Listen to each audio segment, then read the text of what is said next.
day 6. And today we're talking all about the virtue of fortitude.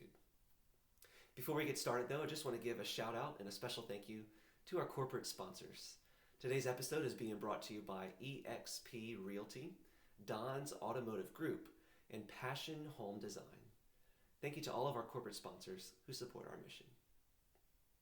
We're going to begin today's lesson from the Catechism of the Catholic Church, this time from paragraph 1808. That's 1808. It says this: Fortitude is the moral virtue that ensures firmness in difficulties and constancy in the pursuit of the good. It strengthens the resolve to resist temptations and to overcome obstacles in the moral life.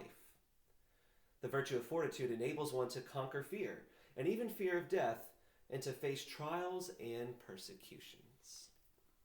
So, fortitude is another word for courage. And this virtue is all about doing what's right, to do good, even when you don't want to. Because let's face it, so often doing the right thing is not easy. It can be inconvenient, it could be a challenging decision, it can be dangerous, or maybe we're just afraid to actually do it. And so it takes the virtue of fortitude to actually do what's right, even when we don't want to.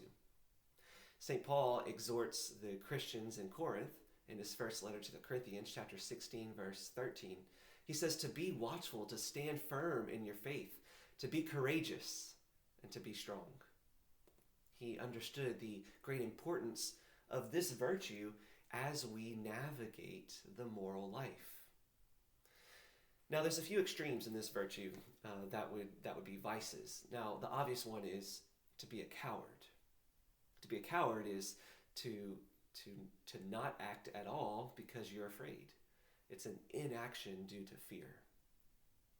But on the flip side, it's also a vice to go looking for trouble, to be rash, and to make imprudent risks. That's not brave. That's not courageous. To put yourself into danger unnecessarily, that's foolish. That's not a virtue.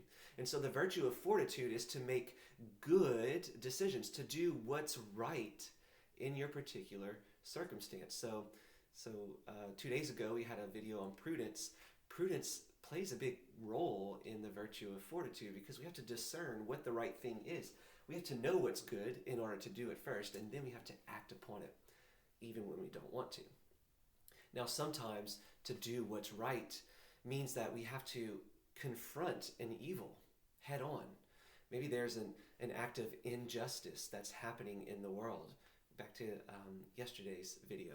If there's an injustice, we sometimes are being called to be an agent for change, to make a difference, to be an agent for God's transformation in the world, to fight evil head on.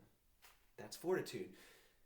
But sometimes it's out of our control. Sometimes the evil is something that we can't control. It might be a hurricane or a pandemic. Sometimes there are certain elements, things within our life that we can't control.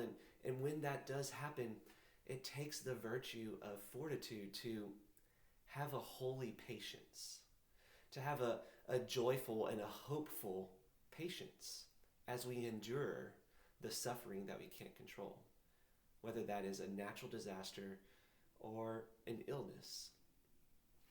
Now, what is the sacrament of fortitude? It's confirmation.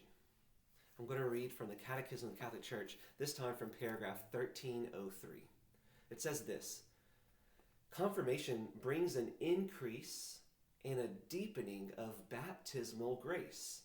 It roots us more deeply in our identity as children of God. It unites us more firmly to Christ. It increases the gifts of the Holy Spirit in us.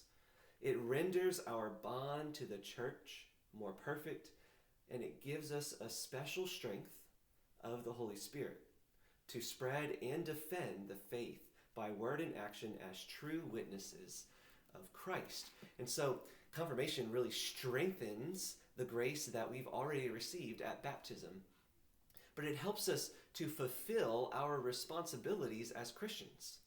We have a threefold responsibility as Christians. We are all called, each one of us, to be priests, prophets, and kings. So what do I mean by that? What I mean is priest. A priest is someone that sanctifies the world. And they do this by offering themselves to God. Now, of course, we talked about in a previous video on prudence that there's the ministerial priesthood, which I participate in, but there's also the common priesthood of the faithful, that every single Christian is called to be one who offers prayers and sacrifice to God.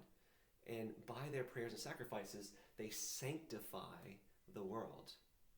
That's a responsibility of all Christians, to be a priest. Also to be a prophet. A prophet is a mouthpiece for God. It's a witness to the gospel in word and in deed. All of us are called to proclaim the good news of the gospel. And so all of us have a responsibility to be a prophet. And third is to be a king. All of us have a responsibility to govern, to be good stewards, first of all, of ourselves. Secondly, of our families and those that we love, but also to society and to the common good, to the whole world. We are to be good stewards and to govern what we have been given. And so that's a responsibility of all Christians, to be priests, those who sanctify by their prayers and sacrifices, to be prophets, those who witness by their words and deeds, and to be kings, those who are good stewards of themselves, their families, and society. In the Acts of the Apostles, we see the sacrament of confirmation come alive. In Acts 2, we have the story of Pentecost, where the Holy Spirit descends upon the apostles. And in Acts 8, we hear about the town of Samaria, many of them have already been baptized, but for whatever reason, didn't yet fully experience the Holy Spirit. So they sent out Peter and John to pray over them, and when they did, they received the Holy Spirit most fully. This is the sacrament of the confirmation. Confirmation gives us that strength to fulfill our responsibilities as Christians, which is another way to say to do what's right, even when we don't want to. So what I'd like for you to do now for your homework is to do the exam in prayer again, and this time I want you to do it through the lens of fortitude. So take 5 or 10 minutes, do the exam in prayer. If you need a refresher on what the exam in prayer is, we did a video on it in week 1. I believe it's video 3 or 4. And the virtue of fortitude is the lens through which I want you to do this prayer.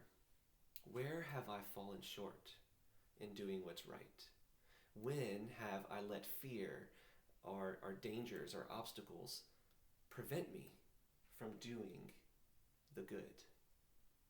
When have I been a coward? When have I been rash, looking for trouble? So do your exam in prayer through the lens of the virtue of fortitude. Thank you again for joining us for another episode of Daily Discipleship, a 4-week training to equip missionary disciples. If you've missed one of our past videos and you'd like to view our full playlist, you can do so by going to our Facebook page under our Videos tab. If you've enjoyed this video, please like it, comment, and share it so that others can enjoy it too. Remember that God does not call the qualified, He qualifies the called. We'll see you tomorrow at noon for another episode of Daily Discipleship.